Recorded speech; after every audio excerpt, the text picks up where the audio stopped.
Ahojte, neviem, kto toto potrebuje počuť, ale chcem povedať, že výpovedný dôvod nemá vplyv na to, či dostanete potom podporu v nezamestnanosti alebo nedostanete potom podporu v nezamestnanosti.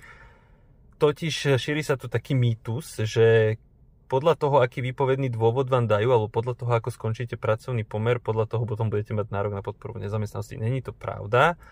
Je to tak, že akýkoľvek výpovedný dôvod vám bude daný, alebo či vy sami dáte výpoveď, alebo či vy skončíte pracovný pomer nejakou dohodou o skončení pracovného pomeru, tak či tak budete mať nárok na podporu v nezamestnanosti. Tá podpora vôbec nie je závislá od toho, akým spôsobom sa skončil pracovný pomer. Je to nejaký mýtus, ktorý nám tu beží dokola stále, nedá sa stále vyvrátiť, stále chodia tieto otázky kolom dokola, rok čo rok, mesiac čo mesiac.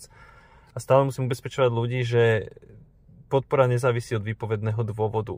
Deje sa to tak aj preto, a preto nám tento mýtus koluje, lebo zamestnávateľia sa radi vyhrážajú, že nebudete mať nárok na podporu, keď nepodpíšete nejakú nevýhodnú dohodu o skončení pracovného pomeru a keď oni vás vyhodia z nejakého dôvodu. Čiže neskočte zamestnávateľom na túto propagandu, není to pravda.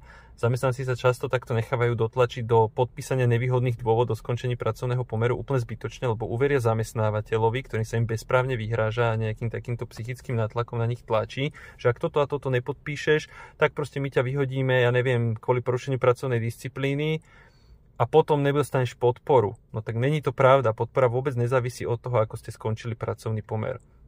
Podpora je naviazaná len na to, či ste si v posledných 4 rokoch aspoň 2 roky z týchto 4 rokov platili poistenie v nezamestnanosti. Ak ste si ho platili, nárok na podporu máte.